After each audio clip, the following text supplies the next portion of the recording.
Ayan, so isang pinagpalang gabi po sa ating lahat. Ayan, kumusta po kayo? Amen. Sana po ay okay po tayo at masaya po tayong lahat. Amen. Dahil makakarinig po muli tayo ng salita ng Diyos. Amen po ba? So, sa oras po na to, welcome po ulit sa ating prayer for the nations. And let's pray po muna before we start po. Yes, Lord, Heavenly Father, we thank you, Panginoon, sa gabi na ito na pinagkaloob niyo po sa amin, Panginoon. Lord, sa oras na to, Panginoon, patuloy mo po akong balutan, Panginoon, Lord, patuloy mo po akong hawakan sa oras na to, Lord, na itouch mo po yung aming mga puso, Panginoon, na Lord,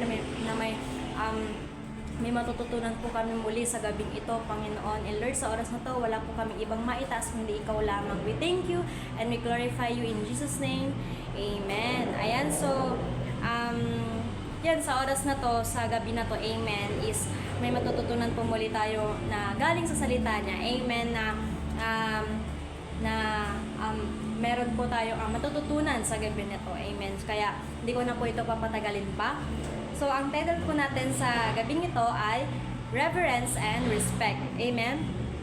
So, sabi po sa Leviticus chapter 25 verse 17 to 18, show your fear of God by not taking advantage of each other. I am the Lord your God. Verse 18, if you want to live securely in the land, follow my decrees and obey my regulations. Amen. So, dito po sa verse na to, noong time po na to, si Lord ay nagbibigay ng mga utos sa mga Israelites. Amen. Tungkol sa tamang pamumuhay, lalo na pagdating sa mga negosyo. Amen po ba? Sa pakikitungo po sa kapwa po natin. Amen. Or dito rin po, amen, tinutukay po ng Lord yung Jubilee year. Amen. Yung ito po yung every 50 years lahat ng naibentang lupa ibabalik sa original po na may-ari at lahat ng utang o pagkakautang pinapatawad. Amen. So, kaya ni-remind po sila dyan sa verse 17 na show your fear of God by not taking advantage of each other. I am the Lord your God. Ibig sabihin, walang gulangan. Amen. Kung may bentahan o palitan ng lupa, tama, dapat patas lang. Hindi porket gipit yung isa, kukunin mo na ng mura tapos ibebenta mo ng sobrang taas. Amen. Kumbaga, tinatawag na, kumbaga sa ano po natin ngayon, bawal po yung scam. Amen. Dapat maging fair po tayo sa lahat. Tama? At sabi naman po sa verse 18, if you want to live securely in the land, follow my decrees and obey my regulations. So in short po, kung gusto mong maayos at walang hassle po yung buhay mo, amen, sundin mo lang yung utos niya. Tama? Kasi kapag tama naman yung ginagawa mo, amen, wala kang mararamdamang stress, amen, wala kang mararamdamang guilt, amen, at sigurado na nasa tamang direksyon ka, amen po ba? So, sa kanya ka makakaramdam ng peace, amen, basta sundin lang natin, amen, ano man yung mga iniutos ng Lord sa atin, dahil worth it naman po yan sa dulo, amen, pag siya po yung sinunod natin, amen. So when we honor God, it naturally leads to treating others with integrity and kindness. Amen. Kung patuloy po nating sinusunod ang Lord, amen, mas magiging okay rin po yung pakikitungo natin sa iba. And by that po, amen, yung mga nagagawa po natin noon, like kunwari nauubusan ka ng pasensya sa mga kasama mo, amen, hindi mo na siya nagagawa ngayon dahil sinusunod mo si Lord, amen. So, it reminds us that our actions toward others should reflect our reverence for God, amen. Amen po. So, may dalawang points po tayo ngayon sa gabi na to. At ang unang point po natin ay fear God and live with integrity. Amen. So, sabi nga sa verse 17 ulit, show your fear of God by not taking advantage of each other. So, this verse po, tinuturuan po tayo that fearing God is not about being afraid, but about having a deep respect and obedience toward Him. Amen. Hindi po ito yung tipong matatakot ka na parang may parusa agad. Amen. Kundi yung alam mong si Lord ang may control sa lahat. Tama? Kaya sinusunod mo siya out of love and respect. Amen. So, our respect for God should influence how we treat others, ensuring we do not take advantage of them. Amen. Kung tunay nating nirerespeto si Lord, amen, dapat patas at tapat tayo sa pakikitungo rin natin sa ibang tao. Amen? So, wag tayong manloko o maisahan. Amen? Or mangisahan. Amen? Or mag-take advantage. Lalo na kung nasa posisyon tayo na may kapangyarihan tayong gawin. Amen? Kung kaya mo ring maging tapat sa Lord, dapat tapat rin tayo sa pakikitungo natin sa iba. Amen? So, dapat patas lang, tama, and dapat balance lang din. Amen? So, living with integrity means being honest and fear in our dealings, knowing that God sees everything. Ayan. So, kahit walang ibang nakakita, alam nating si Lord, aware siya sa lahat ng ginagawa natin. Amen. So, hindi tayo gagawa ng mali. Amen. Kahit walang nakakita sa atin. Amen. Mas pinipili nating maging honest at maging fair kasi yun ang tamang gawin. Amen. Kung mahal natin si Lord, dapat kita yun sa buhay natin. Tama. Hindi lang sa mismong loob ng church, kundi sa trabaho man yan. Amen. Sa negosyo mo, tama. Sa friendship mo, sa family, and even sa mga strangers. Amen. Integrity is a key, sabi nga po nila. So, si Lord yung mismo yung reward natin if nakikita na ba ng Lord na mas nagiging respectful din tayo sa iba. Amen po ba? Ayan. So, ang pangalawang point po natin ay, last point na po, ang point po natin sa last point ay treat others with respect and kindness. Ayan. So, sabi po sa verse 18, if you want to live securely in the land, follow my decrees and obey my regulations. Ayan. So, following God's way not only brings blessing to our lives, tama, but also allows us to be a blessings to others. Amen po. So, hindi lang tayo yung dapat na sumusunod lang hindi lang tayo sumusunod kay Lord. Amen. Para sa sariling benefit natin. Kapag sinusunod natin ang tama, nagiging channel tayo ng blessing sa ibang tao. Amen. Sa pamilya, sa kaibigan, tama.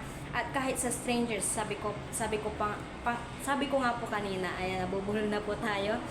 Ayun, and even sa mga nakakasalamuha po natin, tama, kaya sundin lang natin siya kasi walang san siya sa amin. Amen? So, lahat ng to, amen, may purpose kung bakit natin to ginagawa at mas patuloy natin ginagawa kasi hindi lang tayo ang nalulugod nun amen, kundi si Lord mismo. Amen? Kapag gumagawa tayo ng tama, mas grabe rin po yung nababalik na ginagawang kadakilaan ng Lord sa buhay po natin. Tama po ba? And yun, God calls us to treat others fairly and to walk in His commands so that we may live in peace. Amen? So, ang respeto at pagiging patas sa iba ay hindi lang tungkol sa pagiging nice, sa pagiging mabait na tao sa atin. Amen? Ito po yung isang utos ng Lord na kapag maayos ang pakikitungo po natin sa iba, mas nagiging peaceful po yung buhay po natin. Amen? Yung paligid natin. Tama? Wala po tayong problema na nararamdaman. Amen? Wala po tayong stress. Amen? At yun, wala po tayong problema. Ang nararamdaman natin kasi kung maayos tayo sa ibang tao, mas magiging maayos rin yung relationship natin sa Lord. Amen? Kung maayos rin po yung relationship natin sa Lord, kayang-kaya po nating maging maayos po yung relationship na nasira po sa ibang tao. Amen? Dahil yun, natuto ka ng nagpakumbaba, tama, natuto ka ng rumispeto. Amen? Dahil nakilala mo na nga ang Lord. Amen? So, when we treat others with kindness, we reflect God's love and create harmony in our relationships. So, ang kabaitan at respeto ay hindi lang magandang asal. Amen? Kundi ito po yung reflection, amen, ng pagmamahal ng Lord sa atin. Kapag pinili nating maging mabuti, tama, nagkakaroon ng harmony sa mga relasyon natin sa pamilya, amen, sa trabaho, amen, kahit sa community, amen. So, short testimony lang po nung naging college na po ako, ayan. So, nung grade 12 po kasi, nung bata pa lang po kasi ako, hindi po talaga ako yung nagtitake ng revenge kapag may kaaway po ako. Alam niyo po yung parang kapag may nag-aaway, kapag may tumataray sa akin, parang hindi ko na siya tatarayan, parang yun na lang yung nakasanayan ko hanggang sa lumaki ako at hanggang sa may isang kaklase ako na nag-confront po sa akin na bakit hindi ko daw po kayang magalit, hindi ko daw po kayang hindi ko daw po kayang mag-take ng revenge sa isang tao. Kung sinasaktan na po ako, ba't hindi ko rin siya sinasaktan pabalik, ganun. And yun, sa ano na yun, sa case na yun, sa case po na yun, parang, sumaya ako, amen, na, ay, may nakakapansin pala, amen, and na-realize ko rin, lalo na po, nung nakilala ko po ang Lord, nung year 2022, mas naging masaya ako kasi mas marami po talagang nagsasabi na hindi ko daw kayang magalit sa isang tao, gano'n na kahit grabe na yung sakit na sinasabi sa akin, parang deadma pa rin ako at mas iniisip ko na lang yung di bale na, ganun, bahala na si Lord, ganun. And yun, ang saya lang kasi totoo nga na kapag nakilala mo ang Lord, amen, na kapag sinunod mo ang Lord, hindi siya mahirap na maging mabait ka rin sa ibang tao, amen. Amen po. So hindi lang ito tungkol sa pagiging mabuting tao, amen. Ito po yung ito ay tungkol po sa pagsunod kay Lord, sa pagpapakita ng pagmamahal niya sa iba, amen, at paglikha ng kapayapaan sa buhay natin at ng ibang tao, amen. Kaya grabe po nung time na yun, na-realize ko rin, amen, na oo nga, no, parang hindi ako nagagalit, hindi man ako marunong magalit sa ibang tao. Kasi po, share testimony ulit. This college po kasi, may nakaaway po kasi may nag-aaway po kasi sa akin. And yan, grabe po yung grabe po yung ano niya po, yung galit niya po sa akin dahil po sa ginawa lang po naming group dance, ganun po. And akala niya po ako, ang dami ko daw kung ako daw po yung naging leader, kaya ako daw po yung sinasabihan niyang ganto ganyan, ganun.